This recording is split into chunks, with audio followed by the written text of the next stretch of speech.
Conserva la voz. Análisis sobre los hechos que hacen noticia en Estados Unidos, América Latina y el mundo. That America will never be a socialist country. Conserva la voz. Un espacio no apto para lo políticamente correcto o socialmente aceptable. La fuerza del cielo nos acompañe y ¡viva la libertad, carajo! Conserva la voz. Tu voz sin censura. Se ponen en la solapa el pin de la Agenda 2030, que no es más que la renuncia a nuestra soberanía. Con ustedes su anfitrión, Freddy Silva. ¿Qué tal, amigos? Reciban todos un caluroso y fuerte abrazo en este nuevo episodio de su podcast Conserva la Voz, un podcast dedicado a los conservadores. Soy Freddy Silva desde Tampa, Florida. Buenos días, buenas tardes, buenas noches, donde quiera que nos vean y escuchen. Sean bienvenidos a esta edición de martes 16 de diciembre del 2025. Hoy tenemos bastantes temas que abordar. El día de ayer, con toda la información brindada, se me había olvidado felicitar al pueblo chileno que ha elegido por la derecha, por un líder conservador como es Antonio Kast, que por lo menos en lo que hemos visto en su programa de gobierno, tiene una postura bastante alineada con lo que es la postura Trump. Y creo que como él, la región ahora, igual con Javier Milei, el nuevo gobierno en Bolivia, tenemos a Ecuador, tenemos a Perú también. Entonces creemos que existe una gran posibilidad para que se pueda revertir toda esa influencia que ha traído el chavismo con esta revolución bolivariana, que no es más que el gobierno de un narcotráfico que está campeando allá en Sudamérica. Entendemos que son aires de victoria, además son aires de celebración, pero lo más importante que creo que hay que decirle igual al pueblo latinoamericano, sobre todo sudamericano, hay que recordarle que no importa que un cambio de gobierno con otra postura ideológica, filosófica, esté ahora como una nueva alternativa. El tema es que el activismo no puede terminar, porque quienes están durante mucho tiempo en el poder en la izquierda se han encargado de llevar adelante políticas bastante nefastas que seguramente va a ser bastante complicado en el Parlamento revertirlo. Sin embargo, no confiarse de que la llegada de un nuevo gobierno va a ser como una especie de varita mágica que va a arreglar los problemas. No, tendrán que estar haciendo muchísima batalla cultural para llegar al pueblo y hacerle entender que las políticas no son sostenibles cuando las plantea el socialismo. Porque siempre buscan hacer pues caridad con dinero ajeno. Y siempre están al pie del endeudamiento, lo que significa el empobrecimiento de sus futuras generaciones. Y por eso es importante recordarle, aquí en los Estados Unidos estamos pasando este fenómeno. Es importante la llegada del presidente Donald Trump en este su segundo mandato para poder revertir todas estas políticas basura que ha traído la familia Clinton, los Obama y los Biden.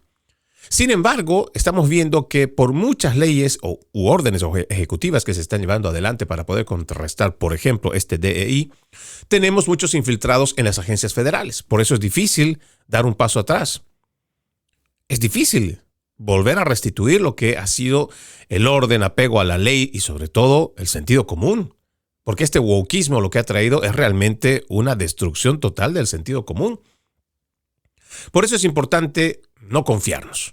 Felicitamos al pueblo de Chile, sabemos que El Salvador va por buen camino y entendemos que estas nuevas posturas, tanto de centro, derecha, conservadores, van a ser la alternativa para contrarrestar todo esto que ha empobrecido, endeudado y además llevado a la miseria, como el caso de Nicaragua, igual el caso de Cuba, igual que el caso de Venezuela, unas poblaciones que lamentablemente hasta ahora están secuestradas por dictaduras. Veamos que estos vientos de cambio le traigan también prosperidad y esperanza a los pueblos de Hispanoamérica. Volviendo a nuestro país, aquí en los Estados Unidos hay una buena noticia. El sector privado ha creado empleos en lo que va de los 2 últimos meses, octubre y noviembre, aunque las nóminas gubernamentales se redujeron. Este informe, largamente demorado, publicado el día de hoy, mostró que la tasa de desempleo saltó en noviembre al 4.6%, ya que una disminución en el empleo gubernamental compensó las ganancias en el sector privado. La economía estadounidense ha creado 64,000 empleos en el mes, según el Departamento de Trabajo, una cifra superior a los 50,000 previstos. Los economistas habían pronosticado una tasa de desempleo del 4.65%. Las cifras de empleo del mes anterior, que tampoco se publicaron hasta el día de hoy, muestran una pérdida significativa de 105,000 puestos de trabajo. El gobierno ha declarado que no publicará un informe sobre el desempleo en octubre debido a la falta de datos de una encuesta que el gobierno no realizó en octubre debido al cierre. La fuerte disminución en octubre se debió a una fuerte contracción del empleo federal. Las nóminas del gobierno federal se redujeron en 162,000 puestos en octubre.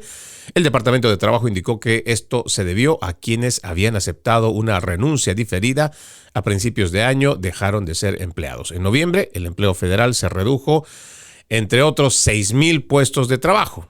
Las nóminas federales han disminuido en 271,000 puestos desde enero. Bueno, más allá de lo que indica este informe, nos parece que son buenas noticias, no tanto por el hecho de lo que presentan, ¿no? En tanto a la creación de empleo, porque en todo caso es el sector privado el que está haciendo el esfuerzo por crear. Y es así como debe ser. Y creo que esto es lo que mucha gente no entiende.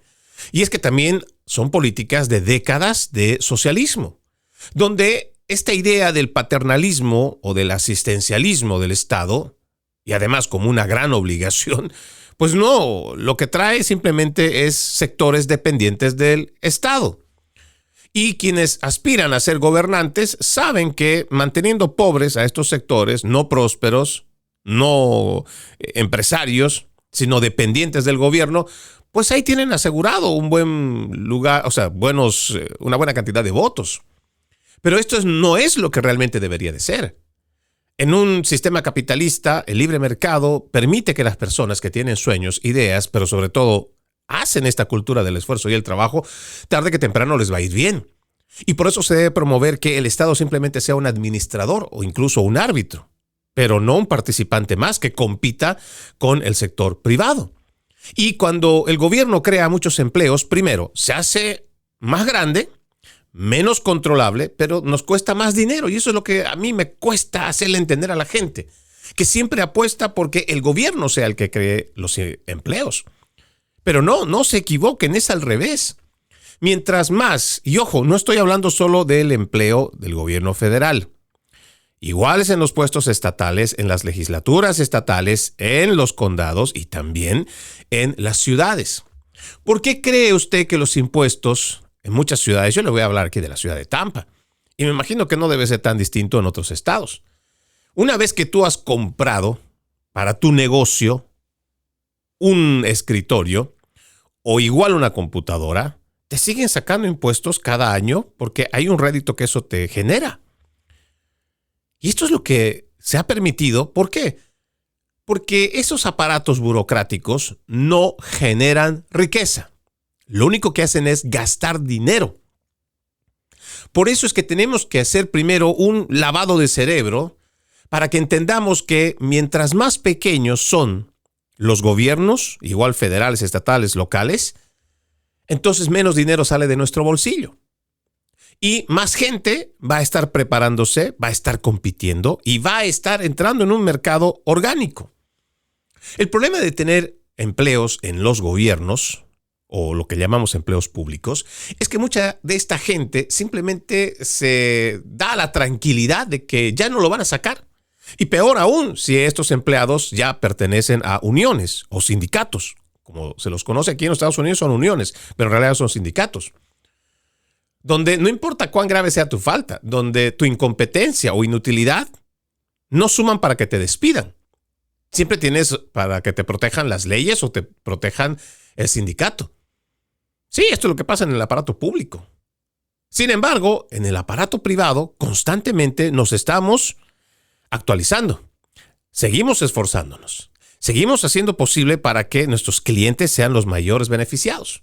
Que no pasa en el sector público. Usted va a ver por eso que si hay oficinas a las que se supone deberían atendernos porque son nuestros empleados, ahora han automatizado las llamadas telefónicas. Ya ni siquiera te contestan seres humanos. Las primeras llamadas que se reciben son contestadoras automáticas que te pueden tener fácil 30, 40, una hora o a veces más dependiendo cuál es la oficina pública.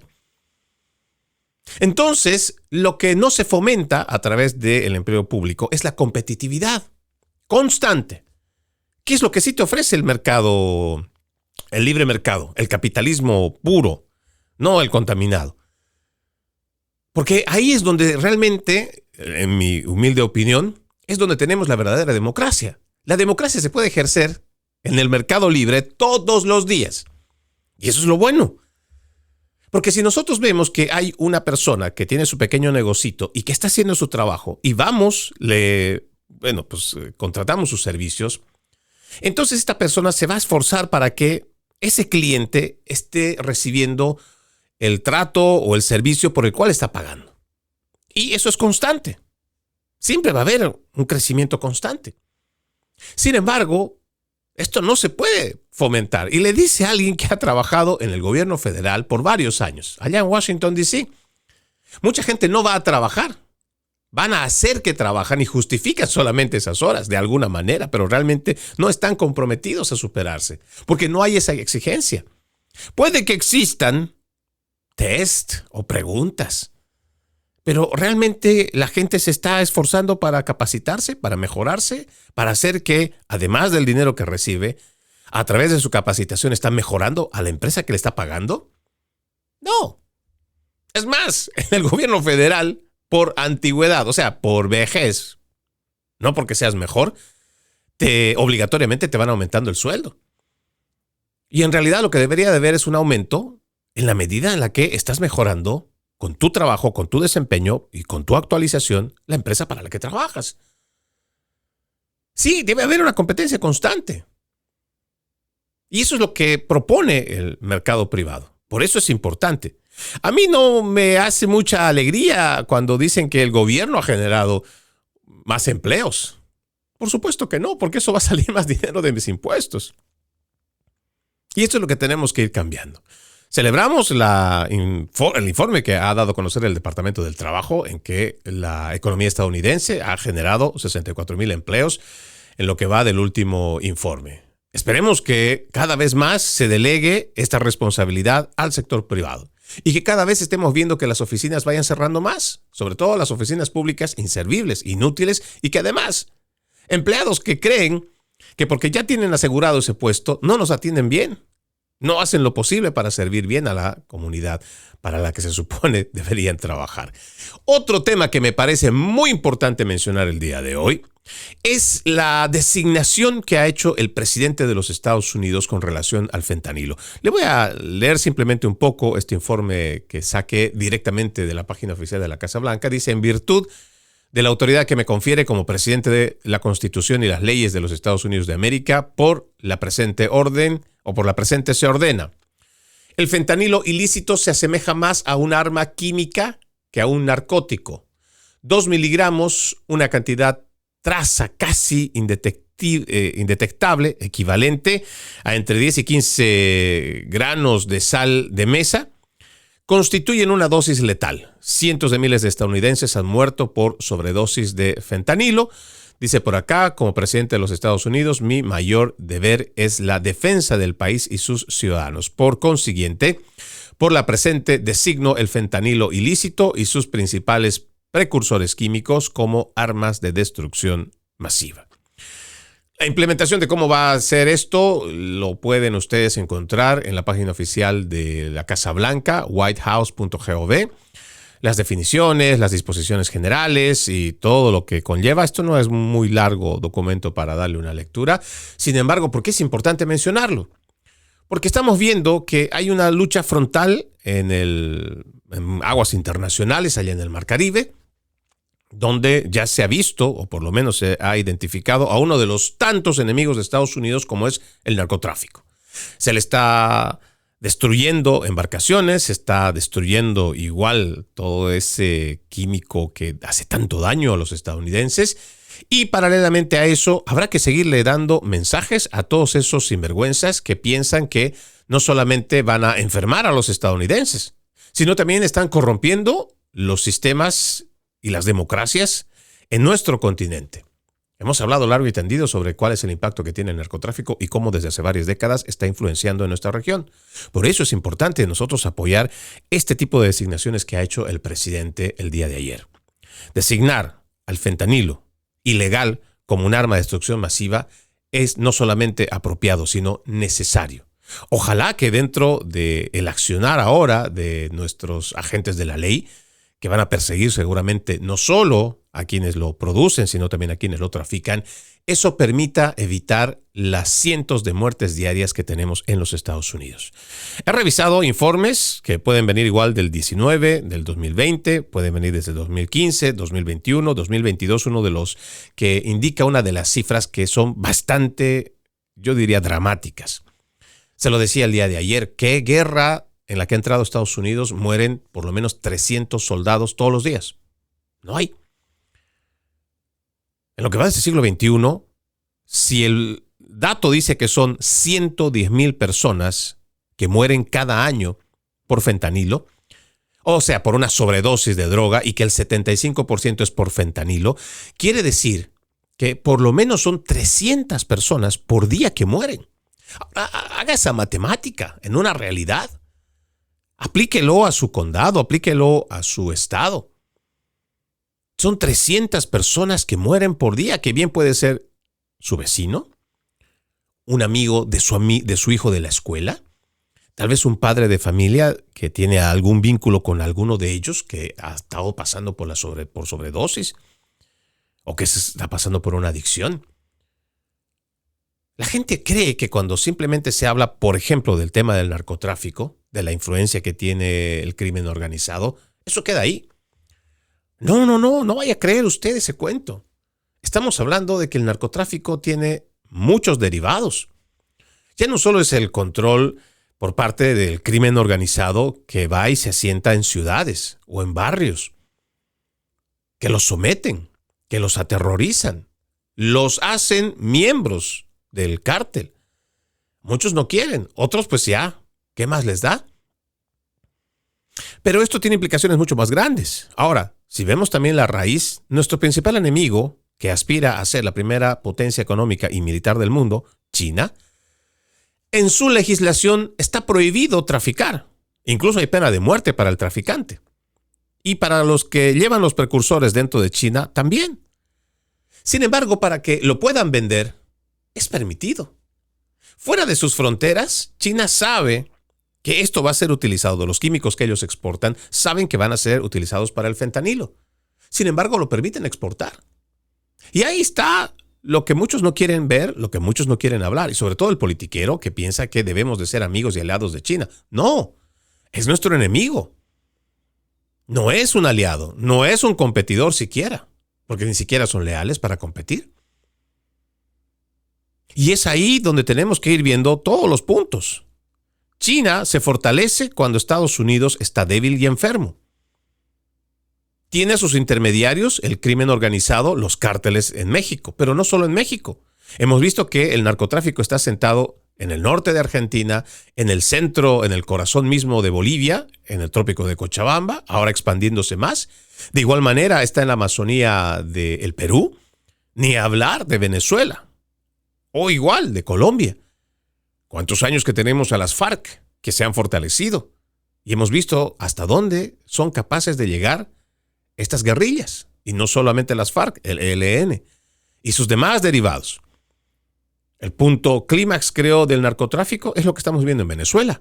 No solamente son capaces de corromper a los políticos, sino incluso son capaces de comprar la presidencia y mantenerla, someterla a través de una dictadura.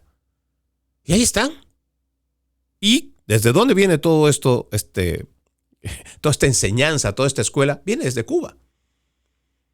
Ojalá que estos pasos que está dando el presidente Donald Trump, esta designación con el fentanilo, estar con nuestro ejército presente en aguas internacionales y combatiendo de frente al narcotráfico, permita abrir los ojos no de los políticos, sino de sus sociedades, para que entiendan de una vez por todas que el narcotráfico es el principal enemigo de las sociedades. No solo porque endeudan, no solo porque asesinan, no solo porque corrompen, no solo porque someten y aterrorizan, sino porque realmente le privan la oportunidad de prosperidad a la generación presente y a las generaciones futuras. Celebramos, aplaudimos esta designación de la administración número 47 de poner al fentanilo ilegal como una arma de destrucción masiva. Por otro lado, aquí tengo un dato que también me parece que es interesante hablar sobre este informe sobre el expresidente Joe Biden, quien habría dado la bienvenida a por lo menos 18,000 terroristas conocidos o que estaban en listas de sospechosos. Sí, la Oficina de Dirección de Inteligencia Nacional, la ODNI, ha revelado que la agenda de migración masiva del presidente Joe Biden en la frontera entre Estados Unidos y México dio la bienvenida a unos 18,000 terroristas conocidos o sospechosos hacia nuestro país en solo 4 años. Este informe detallado, que está en el Congreso, presentado por el director del Centro Nacional contra el Terrorismo, la NCTC, Joe Kent, identificó a miles de terroristas conocidos o sospechosos que viven en comunidades estadounidenses y que la administración Biden liberó en el interior de Estados Unidos gracias a sus políticas fronterizas. La principal amenaza que enfrentamos ahora mismo, en mi opinión, dijo, es el hecho de que desconocemos quién entró a nuestro país durante los últimos 4 años de apertura de fronteras impuestas por Biden. Lo que hemos identificado es alarmante y quiero compartirlo con ustedes hoy, dijo Kent al Congreso a finales de la pasada semana. Kent dijo que la operación Aliados Bienvenidos de Biden, que trajo a decenas de miles de ciudadanos afganos a Estados Unidos, a menudo sin haber sido investigados ni entrevistados en persona, también importó a terroristas conocidos o sospechosos. Dice acá, hemos identificado a 2,000 de ese grupo de 88,000 afganos que tienen vínculos con organizaciones terroristas. Trabajamos en estrecha colaboración con el Departamento de Seguridad Nacional y el FBI para localizar a estos 2,000 afganos que llegaron bajo la iniciativa Aliados Bienvenidos y que tienen vínculos con organizaciones terroristas y además a las 16,000 personas vinculadas a organizaciones terroristas que Joe Biden permitió entrar a nuestro país. Este dato debería de ser bastante preocupante. Nosotros hemos reportado a lo largo de los años, usted si es un asiduo oyente de mis podcasts en audio, y tal vez usted recordará, cuando estábamos haciendo las emisiones de Entre Líneas, lo decíamos claramente. No solo hablábamos del fiasco que significaba haberse retirado, creo que en una acción muy parecida a la salida que tuvimos de Vietnam. No solo deshonrosa, bochornosa. Prácticamente salimos huyendo, escapando de esa nación, y todo fue grabado. Ante el mundo, realmente nos mostramos con una terrible debilidad, con un comandante en jefe que lo único que hizo fue priorizar su agenda globalista y no cuidar a los nuestros, porque también se quedaron de los nuestros. Y aquellos que se decían aliados, que trabajaban con nosotros, también se los dejó colgados. Pero no solamente se trata de esta situación, sino que al momento de salir huyendo, escapando de Afganistán, dejamos gran parte de nuestro arsenal militar. Y para burla del mundo, se subieron a nuestros helicópteros, a nuestros tanques, a nuestros vehículos de guerra y desfilaron con nuestro armamento. ¿Qué le parece? Pero ya, digamos que pasando el bochorno, lo más grave, considero yo, es que en medio de toda esta gente que decía huir de esta nueva arremetida de los radicales islámicos, se permitió entrar a infiltrados, a quienes ya se tenía en el banco de datos, que tenían ciertas sospechas de estar formando parte de grupos del crimen organizado, de grupos terroristas. Pero parece que nada de esto importó. Había nomás que seguir adelante con la agenda. Total, ya la habíamos amarrado, ya habíamos metido de la pata, terminemos de meter las 4. Y es lo que hizo Joe Biden. No solamente una salida deshonrosa. Dejamos aliados a merced de terroristas. Ante la opinión mundial, salimos como cobardes. Y fuera de eso se quedaron con nuestro armamento. Y además dejamos que los enemigos nuestros estén deambulando por la calle. ¿Qué le parece? Este informe es realmente muy interesante para leerlo. Yo lo invito a que pueda verificar ¿Dónde y cómo va a hacer ahora el Departamento de Seguridad Nacional, igual que el FBI, para encontrarlos? Vamos a hacerle seguimiento, por supuesto, pero habrá que estar atentos. Cuando se había dicho en esas ediciones que le decía de entre líneas que esto iba a traer graves problemas a la seguridad nacional, hasta quisieron censurarnos. Pero no estábamos lejos de la verdad. Pueden pasar años.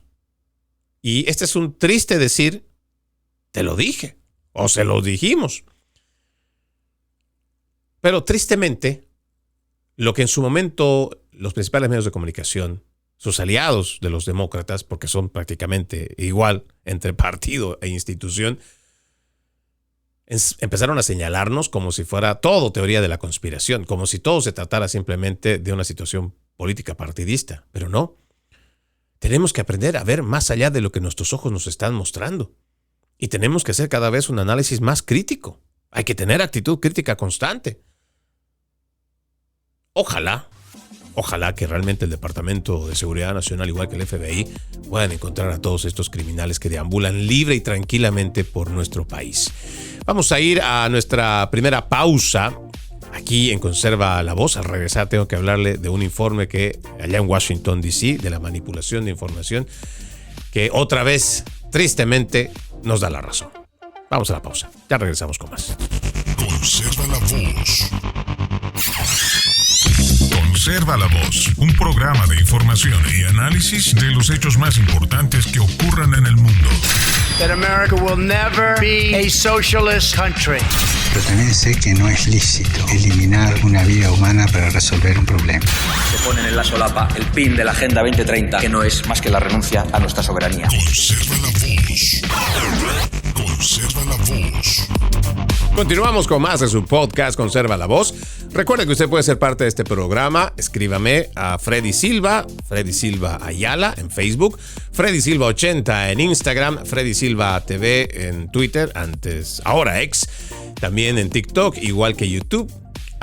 Le pido a usted mucho que me ayude a compartir mi contenido para llegar a más personas. También loramediatv.com, www.loramediatv.com, el espacio en donde no solo va a haber este programa, sino mucha otra programación, además de información objetiva. www.loramediatv.com, www.loramediatv.com. Le decía, hay un informe que es lapidante, pero además muestra con mucha claridad sobre cómo, donde gobiernan los demócratas, gobierna la corrupción. Donde los mentirosos demócratas, por tal de que la gente les crea que están haciendo un buen trabajo, son capaces de mentir. Usted recordará que desde el momento que el presidente Donald Trump quiere hacerle frente a la criminalidad y que lanza a la Guardia Nacional, ya sea en California primero y después muchos otros estados, el grito al cielo lo pusieron solamente los demócratas. Porque en realidad la gente de bien, por supuesto, ¿no? La gente además con mucho sentido común, la que está preocupada porque tal vez en su barrio, en su calle, en la escuela de su hijo o por la universidad, sabe que hay gente no muy acomodada de la cabeza, o sea, gente que tiene mala cabeza y que anda en malos pasos. Muchos están en pandillas o tienen algo que ver con drogas. Entonces la gente de bien, la gente común, la gente de buenos principios éticos y morales, cuando alguien le dice, mira, queremos luchar contra esto y queremos garantizar que tu familia, tu esposa, tus hijos lleguen con bien a casa o de casa cuando salgan, lleguen con bien a su destino. La persona de bien no pregunta si es de color rojo, de color azul, si es republicano, si es independiente, si es verde, si es demócrata. No. La gente de bien y el ciudadano de bien dice, por favor, si eso garantiza, aunque sea un poco, y me va a dar cierta tranquilidad, por favor, tráelo. Pero no. Los demócratas fueron los primeros en decir que no necesitaban de la ayuda de la Guardia Nacional. Y ahí tenemos los resultados. Cuando llega la Guardia Nacional, empieza a reducir drásticamente la criminalidad. No solamente ha pasado en Illinois, ha pasado igual en California, está pasando igual en otros estados. En Washington, D.C., la criminalidad, y esto se lo puedo decir con mucha certeza y con mucha seguridad, porque estuve por allá. Hace apenas unas 2 semanas estuve por Washington, D.C. Es una ciudad donde he vivido por 10 años, donde habían sectores que lamentablemente las pandillas habían copado y que incluso la policía no era capaz de ir ante el llamado de emergencia. Y no porque no quisieran, sino porque necesitarían todo un operativo. O sea, no mandar solamente a una patrulla o 2 patrullas para ver qué es lo que está pasando dentro de ciertos condominios o ciertos barrios donde imperan las pandillas, el narcotráfico. Para que puedan asistir necesitaban ayuda. Ir por lo menos entre 5 patrullas, 10 patrullas para hacer un operativo realmente. Hoy en día he visto una ciudad capital que, si bien es cierto, todavía tiene ciertas dificultades, más que todo con la gente que no tiene hogar, los homeless. De todos modos, he visto una ciudad mucho más tranquila, menos desordenada, pero sobre todo más segura. Cuando yo veo agentes de la Guardia Nacional, me siento seguro. Y con mucha humildad, y además hasta con alguna vergüenza, porque yo entiendo que mucha gente le está enfrentando a nuestra Guardia Nacional y son inmigrantes. Pero eso lo digo con vergüenza. Pero con mucho honor, sobre todo con mucho respeto, siempre le digo a ellos, muchas gracias por su servicio. Y no porque sea un cliché, sino porque gracias a ellos es que nosotros dormimos tranquilos y seguros dentro de la frontera. Y más aún cuando vemos que ellos están patrullando y ayudando a combatir la delincuencia en las ciudades. Ahora resulta que hay un comité de supervisión de la Cámara de Representantes que ha publicado un informe que detalla la investigación del comité sobre la manipulación de datos sobre la delincuencia por parte de la jefa de la policía de Washington, D.C., Pamela Smith. El presidente del comité de supervisión de la Cámara de Representantes, James Comer, pidió la renuncia inmediata de Pamela Smith en una declaración diciendo: toda persona que vive, trabaja o visita el Distrito de Columbia merece una ciudad segura. Sin embargo, ahora es evidente que se mantuvo deliberadamente al pueblo estadounidense en la ignorancia sobre las verdaderas tasas de delincuencia en la capital de nuestra nación. El testimonio de comandantes experimentados y valientes del Departamento de Policía de Columbia ha revelado la verdad. La jefa Pamela Smith obligó al personal a reportar datos de delincuencia artificialmente bajos y cultivó una cultura del miedo para lograr su objetivo. La decisión de la jefa Smith de engañar al público manipulando las estadísticas de delincuencia es peligrosa y socava la confianza tanto en los líderes locales como en las fuerzas del orden. Su renuncia prevista para finales de mes no debe verse como una decisión voluntaria, sino como una consecuencia inevitable que debería haber ocurrido mucho antes. La jefa Smith debería renunciar hoy.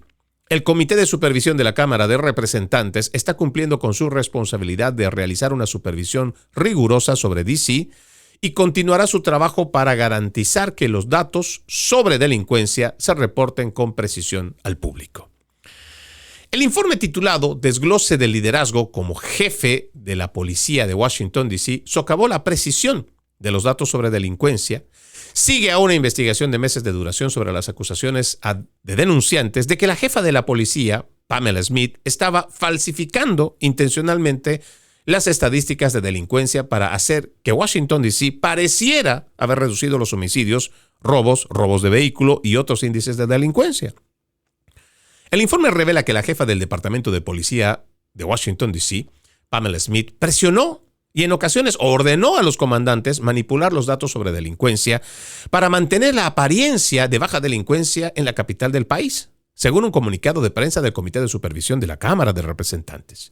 El testimonio de los comandantes también describe un ambiente bajo el mando de la jefa Smith, marcado por el miedo, la intimidación, las amenazas y las represalias, condiciones que contribuyeron directamente al declive de la moral y a la pérdida de oficiales y comandantes experimentados. El comité realizó 8 entrevistas transcritas con comandantes del Departamento de Policía Metropolitana, incluido el comandante de policía de D.C. suspendido, Michael Pulliam, quien fue puesto en licencia paga en mayo debido a acusaciones de manipulación de datos sobre delitos. Un comandante describió la presión para que las estadísticas de delincuencia parecieran más bajas como extrema y agregó: siempre ha habido presión para reducir la delincuencia, pero el enfoque en las estadísticas ha llegado con la administración o régimen actual y, como saben, eso ha manifestado públicamente. El mismo comandante explicó además cómo se le ordenó reducir un delito de agresión con arma peligrosa a un delito de puesta en peligro con un arma de fuego.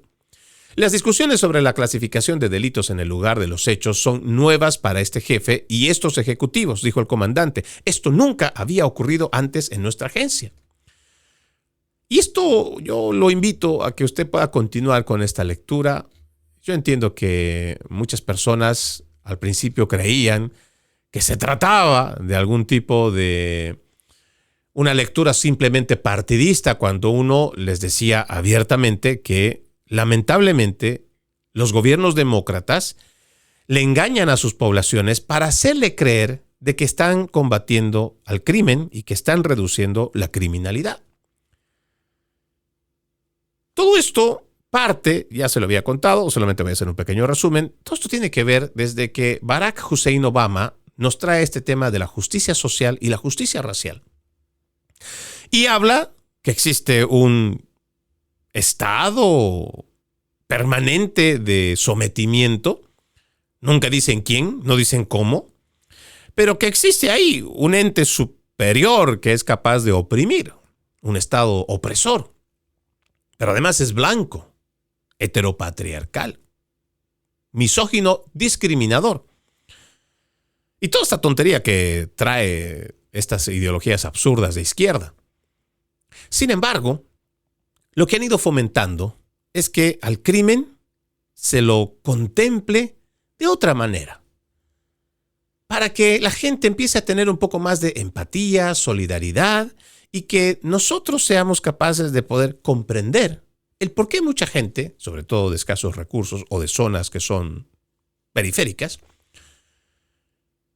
son capaces de llegar a cometer estos crímenes. Y que nosotros deberíamos de ser, primero, entender que somos blancos, o en general, una sociedad privilegiada, y que por tener privilegios, que no sé a qué se refieren con esos privilegios, pero que por ser blancos privilegiados, nosotros deberíamos tener consideración por aquellas personas pobres desposeídas. Y que por una mágica razón, esto de los robos, los atracos, la delincuencia en las tiendas, el saqueo, debería ser entendida desde un punto de vista humano. Vaya tontería, pero la gente se lo ha creído. Y ahí tenemos el resultado. Gente que ha ido diciendo, ¿no? Solo por poner un ejemplo. Si estamos viendo que cada vez hay una comunidad afroamericana o igual hispana o de cualquier otra minoría que constantemente cometen el crimen y nosotros lo vamos reportando y lo anotamos en el libro de estadísticas, vamos a terminar siendo racistas, discriminadores, xenófobos. Y nadie quiere verse así. Yo recuerdo haberle comentado muchas veces que dentro de los libros, incluso en estados republicanos como el de Texas, en departamentos de policía que se supone deberían estar del lado de la ley y en el lado de la verdad, para reducir el tema de que la minoría afroamericana, por ejemplo, cometía más crímenes, estando en la fotografía un hombre negro con historial criminal, usted ve el informe, dice que es un hombre blanco. Y no solo pasando en Texas. Ya no me extraña que pase en California, mucho menos me va a extrañar que pase en Illinois o que pase en Nueva York o igual Filadelfia. Pero tristemente he visto datos que incluso aquí, en el estado de la Florida, cometen. Cuando se trata de hispanos es lo mismo. Es como si toda esta corriente de izquierda, todos estos demócratas, le hubieran convencido a la gente de la ley que para que la gente hispana o nuestra comunidad hispana no se vea tan mal o envuelta en la criminalidad, mejor le ponemos blanco y ya está. Total, se puede decir que es un error de taquigrafía. Un fe de ratas, pues, solamente en términos periodísticos. Y ojo, dije fe de erratas. Y con esto simplemente salvaguardar cualquier equivocación. El problema es que estas equivocaciones, cuando han sido constantes y han sido sistémicas, lo que ha hecho es, de alguna manera, hacerle creer a la población de que el crimen o la delincuencia, que en ciertos sectores y barrios, por ejemplo, donde viven afroamericanos, vaya bajando y se le vaya atribuyendo más crimen a los blancos. Pero esta es una realidad que contrasta, que es totalmente equivocada. Porque ya hemos visto, y ojo, yo quiero ser muy respetuoso, pero sobre todo ser bastante objetivo. Aquí no se trata de decir que esa comunidad es la delincuente y que por ende, a partir de ahí nace la delincuencia. No es cierto. Pero por supuesto que no es cierto. Hay criminales blancos, hay criminales hispanos, hay criminales asiáticos. Y ahora vamos a tener cada vez en la lista gente que tiene más de origen islámico. Guste o no. Y ojo, no es que me esté inventando, es que ya hay. Pero si nosotros no ponemos las cifras como son, entonces el pueblo termina siendo engañado. Y toma decisiones equivocadas. Y va y vota por esos mismos sinvergüenzas que le están mintiendo y le están haciendo creer, estamos haciendo buen trabajo. Las cifras nos acompañan, la criminalidad ha reducido. Pero la realidad en ciertos barrios es que continúa la delincuencia. Es que siguen parados ahí esos mismos grupos de pandillas que están vendiendo en la noche las drogas. Siguen ahí en ciertos lugares todo el tema de la prostitución. Y pueden estar en las calles, cerca de los moteles, están cerca de las escuelas. Pero nos quieren seguir haciendo creer que son ellos los que están luchando a favor del pueblo. Mentira. Por eso es importante darle una lectura. No solamente se trata de politiqueros, sino también de agentes o igual funcionarios que prefieren tomar líneas partidistas en vez de ir a luchar realmente por un pueblo seguro. Veamos, simplemente, tenemos a esta jefa Smith, que le ha estado mintiendo a Washington, D.C. Un distrito que es casi el 82% de votante demócrata. Claro, tiene mucha presión y lo puedo entender. Tiene gente que por demás va a ser de izquierda y difícilmente lo vamos a cambiar. Pero su posición de la jefa de la policía no es política. Es simplemente del cumplimiento de la ley. Y eso se deben regir. Y es que esas cosas son las que tenemos que restituir en el país. Ya dejar toda esta línea partidista, política filosófica. Tenemos que hacer cumplimiento de la ley y retornar a esa cultura que ha caracterizado a los Estados Unidos de apego y respeto a la norma y a la ley. En otro tema, aquí también déjeme hablarle sobre un informe que me parece muy interesante sobre ICE, que ha arrestado a 223 inmigrantes indocumentados en una operación en las carreteras de Indiana. Escuche este dato. 146 eran conductores de camiones. Usted recordará que no hace mucho dábamos la triste noticia de un inmigrante ilegal pakistaní, si no me equivoco, que aquí, en nuestro estado de la Florida, estaba conduciendo y simplemente hizo un giro en U, un giro ilegal. Y por donde usted lo vea, y terminó matando 3 personas que estaban en una van o una minivan. A raíz de ello, se ha hecho investigaciones y se ha visto cómo a gente que ni siquiera tiene documentación le están dando licencias comerciales. Y claro, uno puede entender. Existe una gran demanda y también estos exámenes son rigurosos y no necesariamente son fáciles de poderlos aprobar. Y de esto le pueden contar muy bien nuestros hermanos cubanos, que en general aquí en el estado de la Florida son de los que trabajan duro en este campo y les es difícil poder aprobar este tipo de exámenes. Sin embargo, estados tan permisivos como el de Nueva York o peor el de California, pues ahí usted dice que es un inmigrante y por ser inmigrante le dan ciertos beneficios, como este, por ejemplo. No verificar quién es, si realmente habla y entiende el inglés y sus señalizaciones para respetar la señalización. Pero no, más importante es cumplir con la agenda, con toda esta agenda de izquierda, con toda esta agenda pro inmigración ilegal. La secretaria Kristi Noem anunció un operativo conjunto 287G entre ICE y la Policía Estatal de Indiana y resultó en el arresto de 223 inmigrantes indocumentados en las carreteras de este estado, cerca de la frontera con Illinois, incluyendo a 146 camioneros. El operativo realizado en el noroeste de Indiana, como parte de la operación Midway Blitz, con sede en Chicago, se centró en personas involucradas en delitos como conducir bajo los efectos del alcohol, los DUI, tráfico de drogas, robo, agresión, maltrato infantil, violencia doméstica, prostitución y fraude. Más de 40 de los arrestados tenían licencias de conducir comerciales, principalmente de Illinois, California y Nueva York. El Servicio de Inmigración y Control de Aduanas, ICE, también ha llevado a cabo operativos de control vial en varios estados, incluyendo Nueva York, deteniendo a conductores con licencias comerciales válidas emitidas por otros estados. Funcionarios federales y estatales afirmaron que estos operativos tenían como objetivo abordar los riesgos para la seguridad pública asociados con la conducción de vehículos comerciales por parte de inmigrantes indocumentados y citaron los recientes accidentes mortales como justificación para la aplicación coordinada de la ley, especialmente en las jurisdicciones Santuario y sus alrededores. Es interesante ver cómo todavía hay partidarios demócratas y todo este séquito de activistas que se siguen oponiendo a este tema del control y la aplicación de la ley. Ya estamos terminando el año. Ya dejen de seguir recibiendo basura de información de los principales medios de comunicación que son repetidos del Partido Demócrata. Ya basta con eso. Son nuestros agentes. Son nuestros alguaciles. Es nuestra Guardia Nacional, es nuestro ejército. Merecen respeto.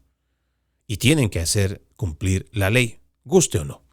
Si a usted no le gusta la ley, recuerde que este todavía es un país democrático en el cual la política participativa de base funciona. Si a usted no le gusta una ley, reúnase con sus vecinos, reúnase con su ciudad, con sus representantes estatales, reúnese con sus representantes federales. Lleve adelante una campaña. Lleve adelante una campaña, que su voz sea escuchada y que se modifique la ley. Pero no le diga a la gente que tiene que enfrentar, insultar, escupir o peor, dispararle a nuestros agentes de la ley. Dejen hacer su trabajo.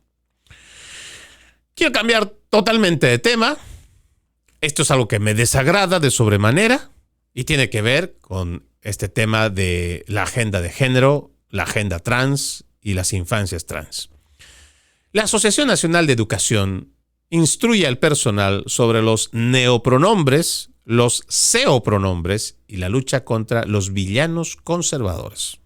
Es un artículo que sale en el New York Post que realmente le digo, no es algo del cual me sienta cómodo hablarlo porque realmente me molesta mucho y solamente como una especie de preámbulo, yo quiero que sepa usted y pueda revisar la mayoría de mis publicaciones, mis podcasts.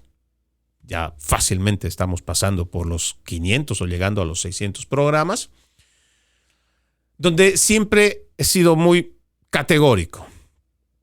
Yo no estoy en contra del homosexual, yo no estoy en contra de la lesbiana.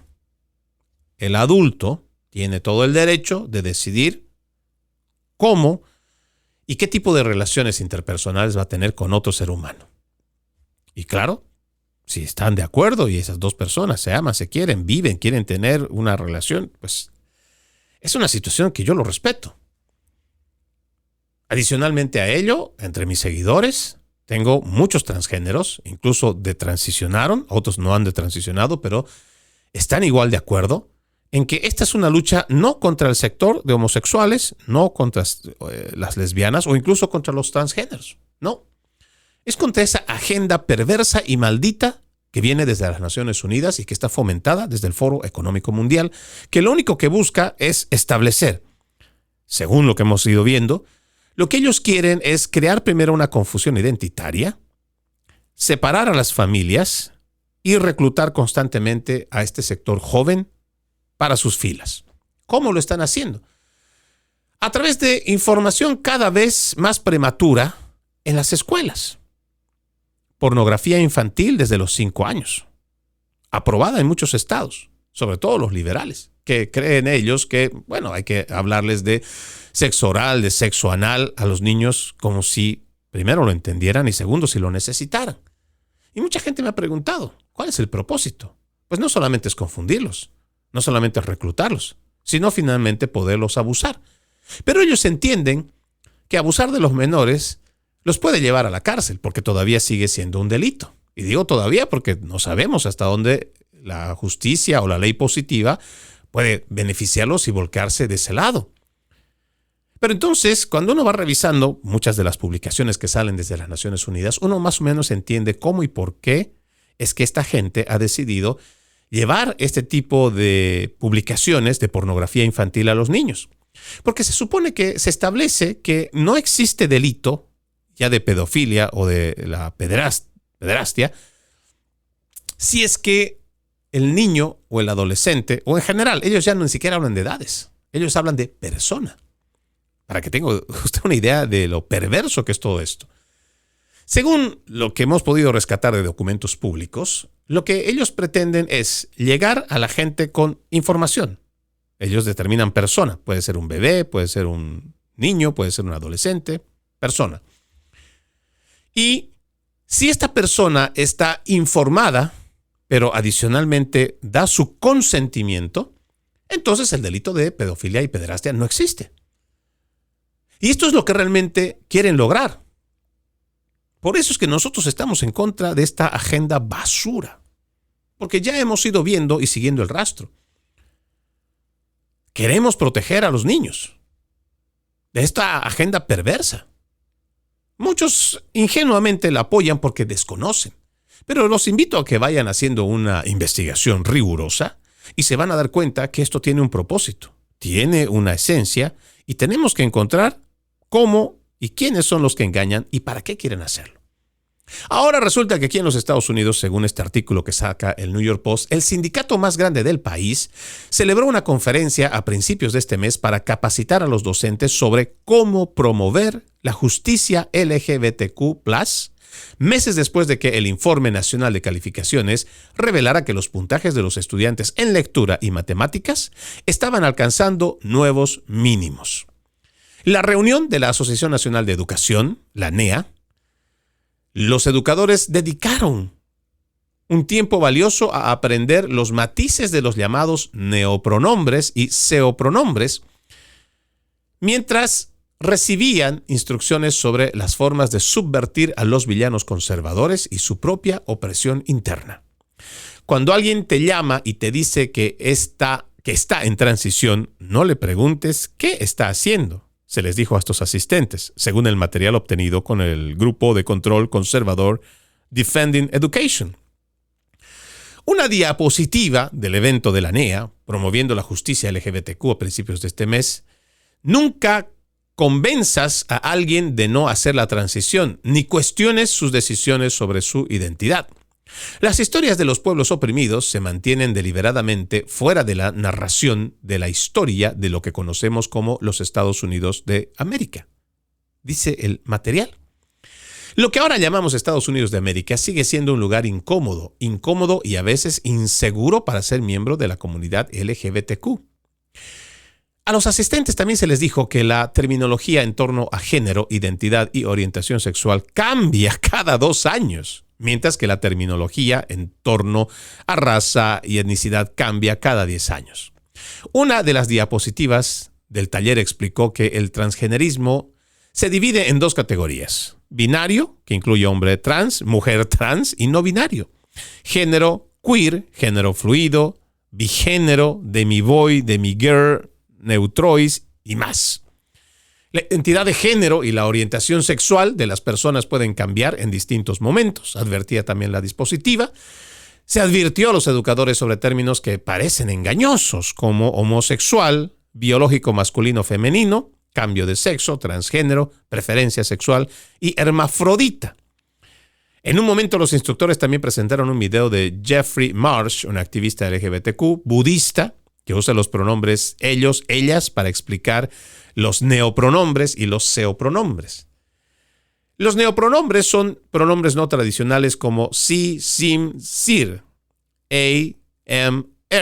Ya no quiero seguir leyendo más esto. Los pronombres se utilizan para describir identidades conceptuales como estrella, estrellas, estrella propia, bueno, y otras tonterías. Antes de la conferencia la NEA distribuyó folletos que insinuaban que los republicanos son villanos, que utilizan un arsenal de frases silbatas, racistas y están movilizando su base con una potente mezcla de tropos racistas y transfóbicos. Los instructores también fueron informados sobre tácticas para promover la agenda LGBTQ y se les instó a intensificar sus payasadas gradualmente para que el público tenga tiempo de adaptarse. En un ejercicio, los docentes tuvieron 30 minutos para diseñar una campaña y recibieron comentarios de sus compañeros sobre su estrategia. Mire, ¿sabe qué? Ya no le voy a continuar leyendo, también el tiempo se me está terminando. Sin embargo, yo creo que aquí tenemos claro. Mientras la Asociación Nacional de Educación, en vez de estar revisando por qué nuestros estudiantes cada vez están teniendo calificaciones mínimas en matemáticas, en ciencias o igual en lectura, esta gente se dedica a promover esta agenda basura. ¿Nosotros queremos respeto para los transgéneros y aquellos que se quieren identificar de forma diferente? Pues hagamos eso. No clasifiquemos a las personas, porque simplemente son personas.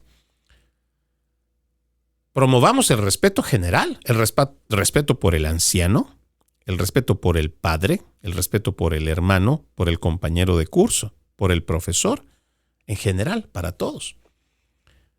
Y no hacer excepciones o hacer pequeños grupitos o darle privilegios a ciertos grupos minoritarios. Pero más importante aún, la escuela está puesta con sus educadores para impartir información académica. La parte moral, religiosa, está a cargo de los padres, no de sus profesores. Así que llévense su basura de izquierda, ya sea que usted sea activista Black Lives Matter, ya sea que a usted le guste cualquier ideología de cualquier partido zurdo, déjelo en su casa. Usted está yendo a impartir información académica. Sí. Y preocupémonos por el bajo rendimiento que tienen los niños en las escuelas públicas y privadas. Y dejemos de estar entrometiéndonos en la inocencia de los niños. No tienen derecho. Si usted quiere hacer con su cuerpo lo que le dé la gana, y es usted un adulto, y el otro adulto está de acuerdo con lo que usted quiere hacer, eso es parte de su intimidad, que debe ser guardada y resguardada en sus cuatro paredes, y a mí no me interesa saber si a usted le gusta o no. Por donde quiera que le guste el placer, no me interesa en lo más mínimo. Con lo que sí se va a enfrentar a esta persona que está haciendo uso del micrófono es aquellas agendas que pretenden sexualizar a los niños, que pretenden confundirlos, alejarlos de su familia para después abusarlos. Y vamos a seguir haciendo esta batalla cultural, que no les quepa la menor duda. Y no se trata de ser villanos, se trata de restituir el sentido común. Por eso el adulto, y eso es parte de la ley natural, el más grande protege al más pequeño. Y en todos los sentidos, como padres de familia, incluso como tíos, como hermanos, tenemos que proteger a estos niños. Inculquémosle valores éticos y morales, amor por la familia, unión, fraternidad. Pero no le estemos hablando de pornografía en los libros.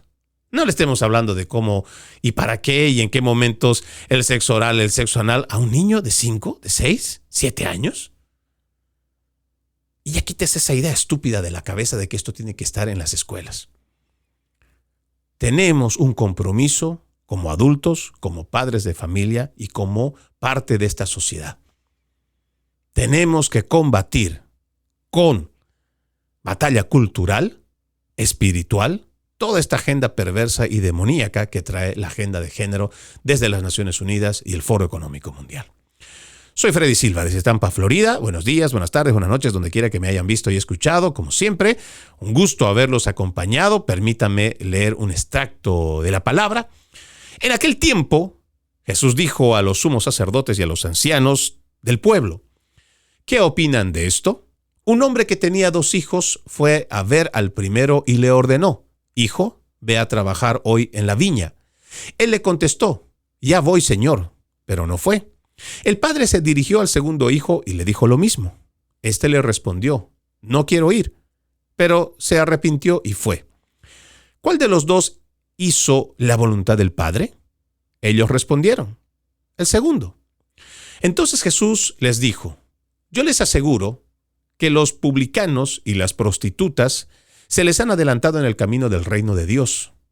Porque vino a ustedes Juan, predicó el camino de la justicia y no le creyeron. En cambio, los publicanos y las prostitutas sí le creyeron.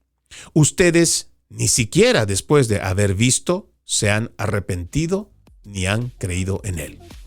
Mateo capítulo 21, versículo 28 al 32. Les deseo que tengan un bendecido resto de jornada. No se olviden, estamos en nuestra tercera semana de Adviento, muy pronto a llegar a la Natividad, al nacimiento de nuestro Señor Jesucristo. Como siempre, ejercitemos la decencia, que nada nos cuesta. Permiso.